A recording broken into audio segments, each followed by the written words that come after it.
Welcome to Government Exam Prep Learning Platform. So today we are going to discuss a very important topic, that is Indo-Pak relations, यानी India Pakistan relation. सो ये recently news में था कि जो पाकिस्तान और भारत के बीच में रिलेशन सुधर रहे हैं, तो उसको लेकर ये वीडियो बना रहा हूँ मैं. तो अब स्टार्ट करें तो इससे पहले हम बात करते हैं कि हिस्ट्री.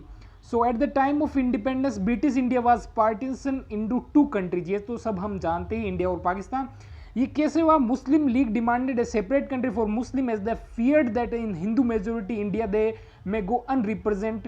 तो उन्होंने डिवाइडेशन, जो बाद में आप सारी बात हिस्ट्री में आपने पढ़ी होगी तो वो जानते हैं. तो Pakistan was a country for Muslim but the Indian leader decided that India would be secular nation. Both the countries witness A violent partition. जैसे हमने देखा कि राइट हुए थे उस टाइम पार्टीशन के टाइम. तो जो ये सारी चीज़ें हैं हिस्ट्री. अब बात करते हैं रिलेशंस की, तो स्टार्ट करते हैं लैंग्वेज, आर्ट एंड कल्चर से. तो कल्चर की बात करें, ये मिलता जुलता है क्योंकि दोनों कंट्रीज क्या है कि मुगल शासन के अंडर में रही 300 सालों तक, यानी कि ये पूरा एक ही था. तो both the countries have fair number of Muslim, Sikh and Hindus. अब तो पाकिस्तान में सिख और हिंदू कम हो गए हैं क्योंकि उनका जो धर्म है वो परिवर्तित कर दिया गया रिपोर्ट्स के अनुसार. पर पाकिस्तानी म्यूज़िक है, ये सारी चीज़ें कि म्यूज़िक का भारत में फैंस हैं और इंडियन मूवीज़ के भी पाकिस्तान में फैन हैं. तो ये सारे कल्चरल आर्ट. अब इकोनॉमिक्स में बात करें तो अब तो जो ट्रेड है वो बिल्कुल ही नेग्लिजिबल है, यानी जीरो है. क्या हुआ कि पुलवामा के बाद जो है, जो मोस्ट फेवर्ड नेशन का स्टेटस पाकिस्तान को भारत की तरफ से दिया गया था. ये क्या होता है? मोस्ट फेवर्ड नेशन का स्टेटस वर्ल्ड बैंक द्वारा, वर्ल्ड ट्रेड ऑर्गेनाइजेशन द्वारा जारी किया जाता है कि जो कंट्रियाज हैं, दो कंट्रियां, उनके बीच में अगर ज़्यादा ट्रेड नहीं हो तो ट्रेड को इंक्रीज करने के लिए. पर पुलवामा के बाद क्या हुआ कि भारत ने ये ट्रेड का स्टेटस पाकिस्तान से ले लिया और 200% इंपोर्ट ड्यूटीज पाकिस्तान पे इम्पोज कर दी. तो जो मेजर इंपोर्ट है पाकिस्तान से वो क्या होते हैं? फ्रेश फूड, सीमेंट, ये सारी चीज़ें, बल्क मिनरल्स. और भारत क्या क्या बेचता है? जो रो कॉटन यार्न, जो टेक्सटाइल्स भी हैं, chemicals, plastic, man made yarn, dyes, ये सारी चीज़ें. तो ट्रेड तो अभी मार्जिनल है. अब आगे बात करें जियो पॉलिटिक्स की, तो since both the countries have a common past, umpteen similarities, geopolitics has a major role to play in their relations. तो ये सारी चीज़ें कि सिमिलरिटीज़ भी हैं जियो पॉलिटिक्स में. अब क्या है कि एक बड़ा एवरलास्टिंग इश्यू है उनके बीच, भारत और पाकिस्तान के बीच, वो है Kashmir. According to the rules of merger they, तो उस टाइम की ये सारी चीज़ उसमें लिखी गई है कि जो कश्मीर था वो इंडिपेंडेंस रहना चाहता था, वो ना तो पाकिस्तान में मिलना चाहता था और ना ही भारत में. तो फिर क्या है कि पाकिस्तान के ट्राइब्समैन जो है पाकिस्तानी आर्मी के साथ मिलकर कश्मीर पर अटैक किया. तो वो राजा हिंदू था, हरि सिंह. तो हरि सिंह भारत के पास आया और कुछ शर्तों के साथ, यानी वो शर्तें थी आर्टिकल 370 के अंडर अभी कुछ दिनों पहले. तो उसको इंस्ट्रूमेंट ऑफ एग्जेशन, यानी कश्मीर को भारत में विलय कर दिया. ये सारी चीज़ यहाँ पे लिखी हुई है. उसके बाद क्या हुआ कि India agreed but certain criteria, ये आर्टिकल 370. और अब बाद में क्या हुआ कि पाकिस्तान ने उस युद्ध के बाद कुछ एरिया ऑक्यूपाई कर दिया. तो Pakistan refused to give up the occupied area of Kashmir before ceasefire, and the part of Kashmir is known as POK, जो पाक ऑक्यूपाइड कश्मीर है. यानी कि थोड़ा पार्ट जो उस टाइम अटैक हुआ था 1947 में, जो वॉर हुआ था, पाकिस्तान के पास रहेगा. ये तो चीज़ हम सभी जानते हैं. Since then, the Kashmir is the bone of contention between the two countries, and the Pakistan keeps on playing dirty games. यानी कि स्टेट स्पॉन्सर्ड टेररिज्म है, मिलिटेंसी को इंक्रीज करता है वैली, कश्मीर वैली में. तो ये सारी चीज़ें हो रही है उस टाइम से. अब a major initiative was taken in the last November as both the countries side agrees to set up Kartarpur corridor. ये आपने सुना ही होगा. ये इसके बारे में इंपॉर्टेंट चीज़ है कि ये रावी नदी पे सिचुएटेड है और ये दो हिस्टोरिक गुरुद्वारा को जोड़ता है. पहला तो है गुरुद्वारा दरबार साहिब जो पाकिस्तान में. तो इसके बारे में खास बात क्या है? The final resting place of the Sikh faiths founder Guru Nanak Dev. और दूसरा जो भारत में वो डेरा बाबा नानक इन गुरदासपुर. तो ये, और इसकी खास बात ये है कि करतारपुर कॉरिडोर की, कि जो भारत के सिख पिलग्रिम्स हैं वो पाकिस्तान में बिना वीज़ा के इस गुरुद्वारे में जा सकते हैं. तो ये थोड़ी सी एफर्ट था पर ये भी लगभग फेल ही हो गया. तो अब डिफेंस एंड सिक्योरिटी की बात करें तो this header is the first thing that comes into the mind when someone hears India Pakistan relation. तो ये पहली चीज़ यही आती है कि 4 लड़ाइयाँ हो चुकी हैं. एक तो 47-48 वाली, एक 65 वाली, एक 71 वाली, एक 99 कारगिल वार.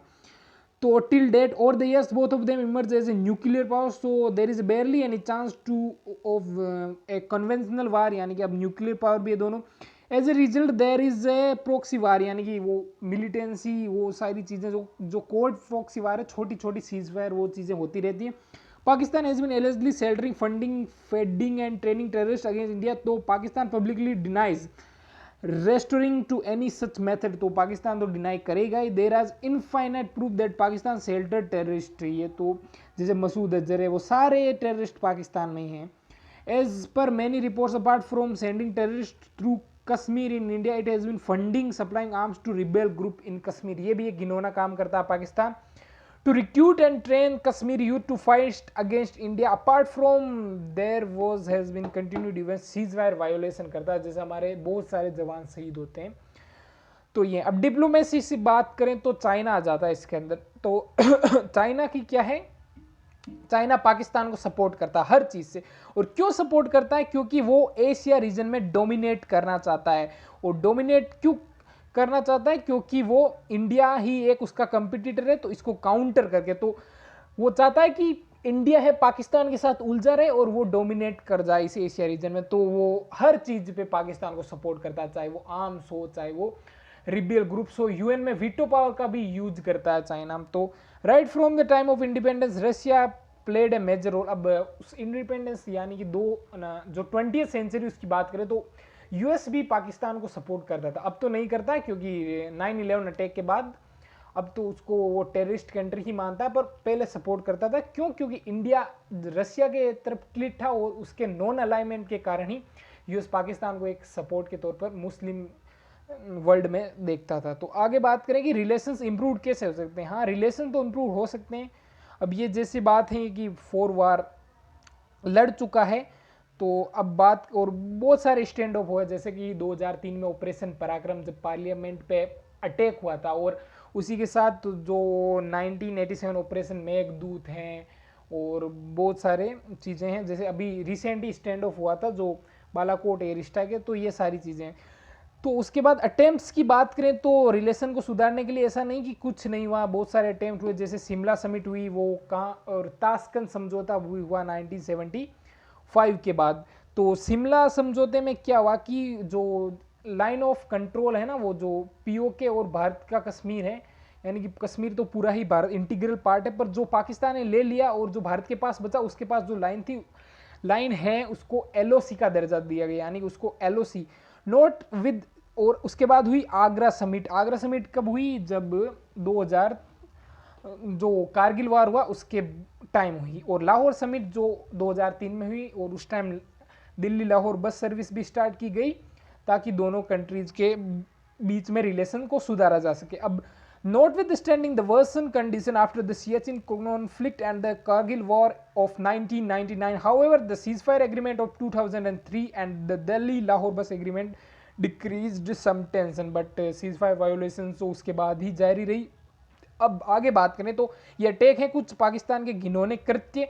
तो in 2001 Simla attack, the 2007 समझौता express attack, the 2008 Mumbai attacks and the recent Pathankot and Pulwama resulted in the disruption in the Indo-Pak base. ये सारी चीज़ें होती है तो रिलेशंस तो खराब होंगे ही. तो अब आगे बात करें तो cause of conflict Kashmir issue, ये तो हम बात कर ही चुके हैं कि कश्मीर जो लॉन्ग स्टैंडिंग डिस्प्यूट हैं, पाकिस्तान कहता कि ये उनका, पर ये इंडिया का इंटीग्रल पार्ट है. अब बात करें तो लाइन ऑफ कंट्रोल, ये भी डिस्प्यूट ही है, क्योंकि शिमला एग्रीमेंट में the line between the region occupied by Pakistan on the left region India was named line of control. ये मैंने आगे मेंशन कर दिया. During the Shimla agreement a referendum was pass to improve the relation, LOC should be set up to IB, पर वो पास नहीं हो सका क्योंकि एलओसी को आईबी में चेंज नहीं कर सकते.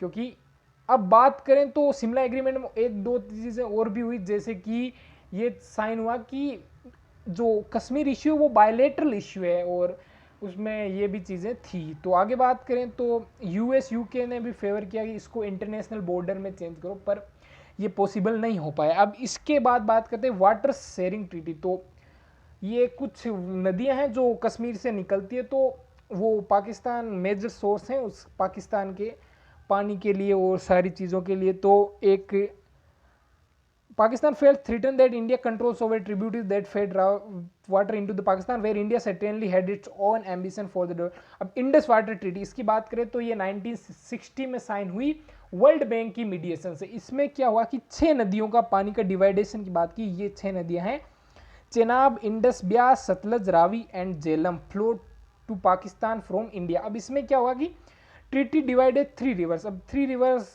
फॉर ईच कंट्री, यानी कि 3 रिवर, इसका पानी आप 3 का ये आप यूज कीजिए, इन 3 का आप यूज कीजिए।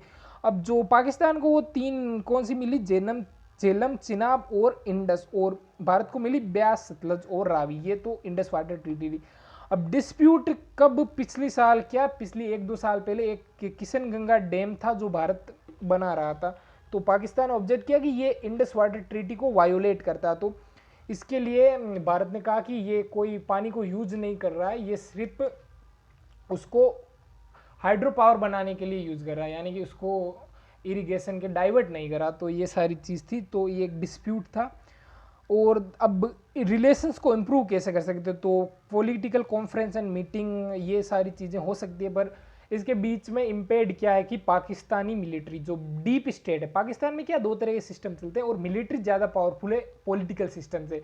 तो कोई भी बात पॉलिटिकल सिस्टम करता है तो मिलिट्री उसको डिनाई कर देती है, ये सबसे बड़ी प्रॉब्लम है। तो ये चीज़ें हो सकती है पर इफेक्टिव तरीके से नहीं हो पाती। अब ये रेफरेंडम वाली चीज़ें, ये तो अभी पॉसिबल ही नहीं, क्योंकि both of the side don't want. और अभी बात, ये रेफरेंडम उस टाइम पॉसिबल हो सकता था, पर अब क्या प्रॉब्लम है कि अब जो है ना, जो पॉपुलेशन डेंसिटी और वो पॉपुलेशन डेमोग्राफी है जम्मू कश्मीर रीजन की, वो पूरी तरह से चेंज हो चुकी है और मिलिटेंसी बढ़ चुकी है। तो ये पाकिस्तान के फेवर में जाने के चांस ज़्यादा हैं। अब आगे बात करें तो जो जम्मू कश्मीर के बहुत सारी चीज़ें हैं जो अनटैप्ड रिसोर्सेज है, वो अगर टैप करें तो उनके लोगों, जम्मू कश्मीर के लोगों को मिलिटेंसी से दूर किया जा सकता है। वो टूरिज्म, हैंडीक्राफ्ट, एग्रीकल्चर। सो ये ब्यूटीफुल कश्मीर वैली को हम इकोनॉमिकली स्ट्रॉन्ग बना सकते हैं। अब ये सारी चीज़ें हैं कि डिस्प्यूट, अब नेगोशिएशन भी हो सकती है इंडस वाटर ट्रीटी की। तो ये सारी चीज़ें भी हैं। अब बायलैटरल स्पोर्ट्स हैं, टेंशन भी ट्रेड को इंक्रीज करके भी रिड्यूस किए जा सकते हैं, एंटरटेनमेंट इंडस्ट्री से भी रिड्यूस किए जा सकते हैं।